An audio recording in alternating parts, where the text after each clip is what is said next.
महाभारत भारत का गौरवशाली इतिहास।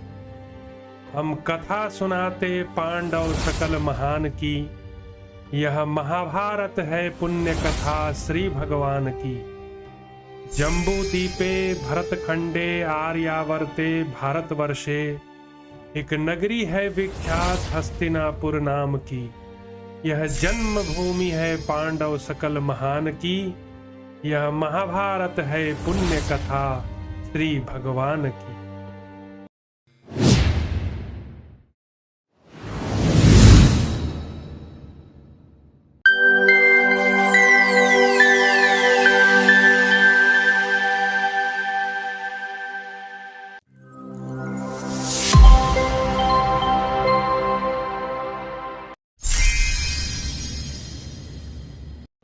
श्री रुक्मिणी कृष्णचंद्राभ्याम नमः।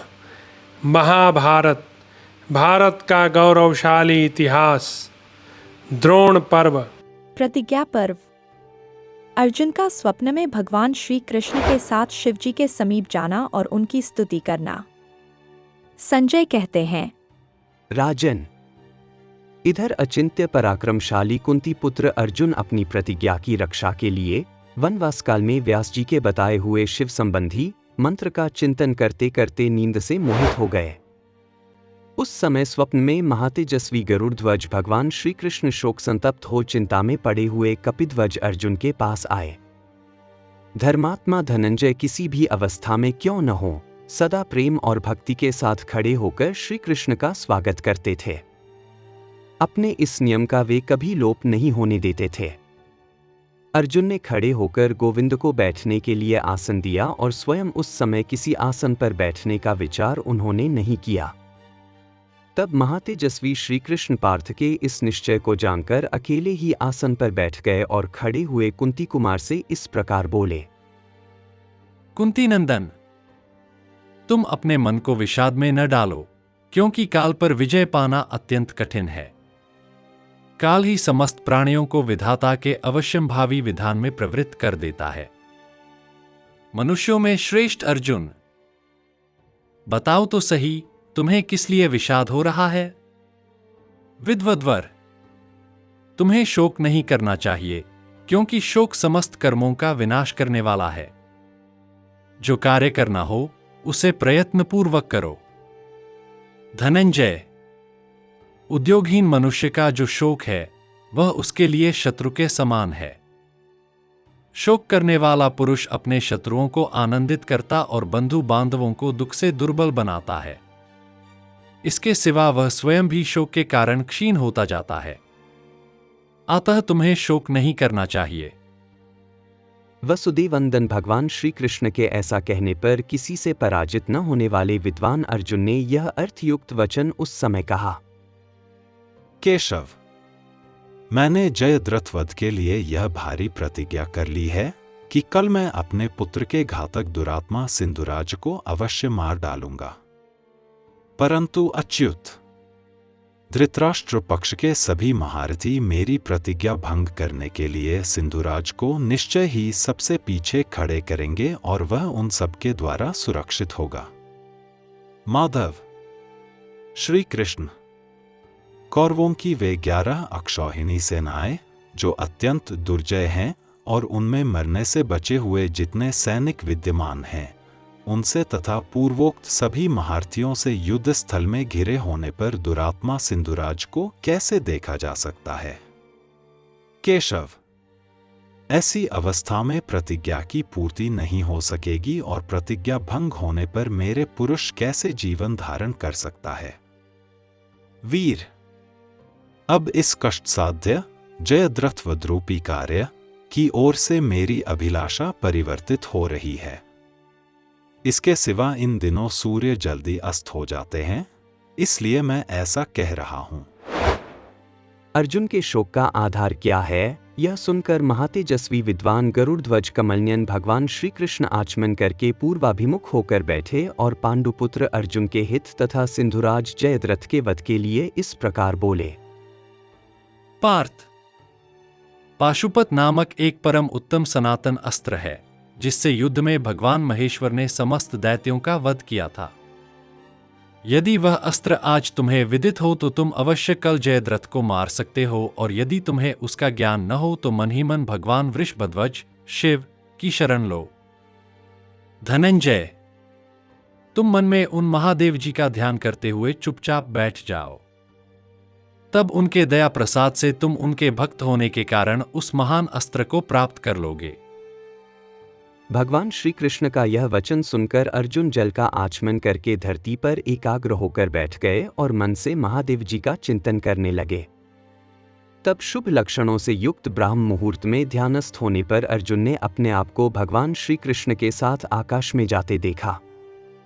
पवित्र हिमालय के शिखर तथा तेजपुंज से व्याप्त एवं सिद्धों और चारणों से सेवित मणिमान पर्वत को भी देखा।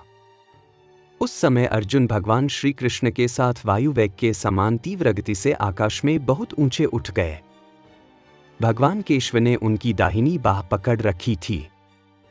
तत्पश्चात धर्मात्मा अर्जुन ने अद्भुत दिखाई देने वाले बहुत से पदार्थों को देखते हुए क्रमशः उत्तर दिशा में जाकर श्वेत पर्वत का दर्शन किया। इसके बाद उन्होंने कुबेर के उद्यान में कमलों से विभूषित सरोवर तथा अगाध जलराशि से भरी हुई सरिताओं में श्रेष्ठ गंगा का अवलोकन किया। गंगा के तट पर स्फटिक मणिमय पत्थर सुशोभित होते थे। सदा फूल और फलों से भरे हुए वृक्ष समूह वहां की शोभा बढ़ा रहे थे। गंगा के उस तट प्रांत में बहुत से सिंह और व्याघ्र विचरण करते थे। नाना प्रकार के मृग वहां सब ओर भरे हुए थे। अनेक पवित्र आश्रमों से युक्त और मनोहर पक्षियों से सेवित रमणीय गंगानदी का दर्शन करते हुए आगे बढ़ने पर उन्हें मंदराचल के प्रदेश दिखाई दिए, जो किन्नरों के उच्च स्वर से गाए हुए मधुर गीतों से मुखरित हो रहे थे। सोने और चांदी के शिखर तथा फूलों से भरे हुए पारिजात के वृक्ष उन पर्वतीय प्रांतों की शोभा बढ़ा रहे थे तथा भांति भांति की तेजोमयी औषधियां वहां अपना प्रकाश फैला रही थी। वे क्रमशः आगे बढ़ते हुए स्निग्ध कज्जल राशि के समान आकार वाले काल पर्वत के समीप जा पहुंचे। फिर ब्रह्मतुंग पर्वत, अन्यान्य नदियों तथा बहुत से जनपदों को भी उन्होंने देखा। तदंतर क्रमशः उच्चतम शतशृंग, शर्यातिवन, पवित्र अश्वशिरः स्थान, आथर्वण मुनि का स्थान और गिरिराज वृषदंश का अवलोकन करते हुए वे महामंदराचल पर जा पहुंचे, जो अप्सराओं से व्याप्त और किन्नरों से सुशोभित था। उस पर्वत के ऊपर से जाते हुए श्री कृष्ण स्थित अर्जुन ने नीचे देखा कि नगरों एवं गांवों के समुदाय से सुशोभित, सुवर्णमय धातुओं से विभूषित तथा सुंदर झरनों से युक्त पृथ्वी के संपूर्ण अंग चंद्रमा की किरणों से प्रकाशित हो रहे हैं। बहुत से रत्नों की खानों से युक्त समुद्र भी अद्भुत आकार में दृष्टिगोचर हो रहे थे। इस प्रकार पृथ्वी, अंतरिक्ष और आकाश का एक साथ दर्शन करके आश्चर्यचकित हुए अर्जुन श्री कृष्ण के साथ विष्णुपद, उच्चतम आकाश में यात्रा करने लगे। वे धनुष से चलाए हुए बाण के समान आगे बढ़ रहे थे। तदंतर कुंती कुमार अर्जुन ने एक पर्वत को देखा, जो अपने तेज से प्रज्वलित सा हो रहा था। ग्रह, नक्षत्र, चंद्रमा, सूर्य और अग्नि के समान उसकी प्रभा सब ओर फैल रही थी। उस पर्वत पर पहुंचकर अर्जुन ने उसके एक शिखर पर खड़े हुए नित्य तपस्या प्रायण परमात्मा भगवान वृषभध्वज का दर्शन किया। वे अपने तेज से सहस्रों सूर्यों के समान प्रकाशित हो रहे थे। उनके हाथ में त्रिशूल, मस्तक पर जटा और श्रीअंगों पर वल्कल एवं मृगचर्म के वस्त्र शोभा पा रहे थे। उनकी कांति गौरवर्ण की थी। सहस्रों नेत्रों से युक्त उनके श्री विग्रह की विचित्र शोभा हो रही थी। वे तेजस्वी महादेव अपनी धर्म पत्नी पार्वती जी के साथ विराजमान थे और तेजोमय शरीर वाले भूतों के समुदाय उनकी सेवा में उपस्थित थे। उनके सम्मुख गीतों और वाद्यों की मधुर ध्वनि हो रही थी। हास्य, लास्य, नृत्य का प्रदर्शन किया जा रहा था। प्रमथगण उछल कूदकर बाहें फैलाकर और उच्च स्वर से बोल बोलकर अपनी कलाओं से भगवान का मनोरंजन करते थे। उनकी सेवा में पवित्र, सुगंधित पदार्थ प्रस्तुत किए गए थे। ब्रह्मवादी महर्षिगण दिव्य स्तोत्रों द्वारा उनकी स्तुति कर रहे थे। अपनी महिमा से कभी च्युत न होने वाले वे समस्त प्राणियों के रक्षक भगवान शिव धनुष धारण किए हुए अद्भुत शोभा पा रहे थे। अर्जुन सहित धर्मात्मा व सुदेवंदन श्री कृष्ण ने उन्हें देखते ही वहां की पृथ्वी पर माथा टेक कर प्रणाम किया और उन सनातन ब्रह्मस्वरूप भगवान शिव की स्तुति करने लगे। वे जगत के आदि कारण, लोकसृष्टा, अजन्मा, ईश्वर, अविनाशी, मन की उत्पत्ति के प्रधान कारण, आकाश एवं वायु स्वरूप, तेज के आश्रय, जल की सृष्टि करने वाले, पृथ्वी के भी परम कारण, देवताओं, दानवों, यक्षों तथा मनुष्यों के भी प्रधान कारण, संपूर्ण योगों के परम आश्रय, ब्रह्मवेत्ताओं की प्रत्यक्ष निधि, चराचर जगत की सृष्टि और संहार करने वाले तथा इंद्र के ऐश्वर्य आदि और सूर्य देव के प्रताप आदि गुणों को प्रकट करने वाले परमात्मा थे। उनके क्रोध में काल का निवास था। उस समय भगवान श्री कृष्ण ने मन, वाणी, बुद्धि और क्रियाओं द्वारा उनकी वंदना की। सूक्ष्म अध्यात्मब्द की अभिलाषा रखने वाले विद्वान जिनकी शरण लेते कारण स्वरूप अजन्मा भगवान शिव की शरण में श्री कृष्ण और अर्जुन भी गए। उन्हीं अर्जुन ने भी उन्हें समस्त भूतों का आदि कारण और भूत, भविष्य एवं वर्तमान जगत का उत्पादक जानकर बारंबार उन महादेव जी के चरणों में प्रणाम किया। उन दोनों नर और नारायण को वहां आया देख भगवान शंकर अत्यंत प्रसन्नचित्त होकर हंसते हुए से बोले, नरश्रेष्ठ हो, तुम दोनों का स्वागत है। उठो, तुम्हारा श्रम दूर हो। वीरो, तुम दोनों के मन की अभीष्ट वस्तु क्या है, यह शीघ्र बताओ। तुम दोनों जिस कार्य से यहां आए हो वह क्या है, मैं उसे सिद्ध कर दूंगा। अपने लिए कल्याणकारी वस्तु को मांगो, मैं तुम दोनों को सब कुछ दे सकता हूं। भगवान शंकर की यह बात सुनकर अनिंदित महात्मा परम बुद्धिमान श्री कृष्ण और अर्जुन हाथ जोड़कर खड़े हो गए और दिव्य स्तोत्र द्वारा भक्ति भाव से उन भगवान शिव की स्तुति करने लगे। श्री कृष्ण और अर्जुन बोले, भव, सबकी उत्पत्ति करने वाले, शर्व, संहारकारी, रुद्र, दुख दूर करने वाले, वरदाता, पशुपति, जीवों के पालक, सदा उग्र रूप में रहने वाले और जटाजुधारी भगवान शिव को नमस्कार है। महान देवता, भयंकर रूपधारी, 3 नेत्र धारण करने वाले, शांति स्वरूप, सबका शासन करने वाले, दक्ष यज्ञ नाशक तथा अंधकासुर का विनाश करने वाले भगवान शंकर को प्रणाम है।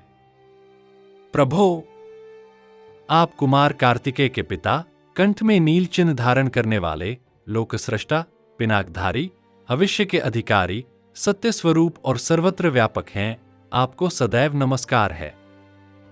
विशेष लोहित एवं धूम्र वर्ण वाले, मृगव्याध स्वरूप, समस्त प्राणियों को पराजित करने वाले, सर्वदा नीलकेश धारण करने वाले, त्रिशूलधारी, दिव्यलोचन, संहारक, पालक, त्रिनेत्रधारी, पापरूपी मृगों के बधिक, हिरण्यरेता, अग्नि, अचिंत्य, अंबिकाप्ति, संपूर्ण देवताओं द्वारा प्रशंसित, वृषभ चिन्ह से युक्त ध्वजा धारण करने वाले, मुंडित मस्तक, जटाधारी, ब्रह्मचारी, जल में तप करने वाले, ब्राह्मण भक्त, अपराजित, विश्वात्मा, विश्वस्रष्टा, विश्व को व्याप्त करके स्थित, सबके सेवन करने योग्य तथा सदा समस्त प्राणियों की उत्पत्ति के कारणभूत, आप भगवान शिव को बारंबार नमस्कार है।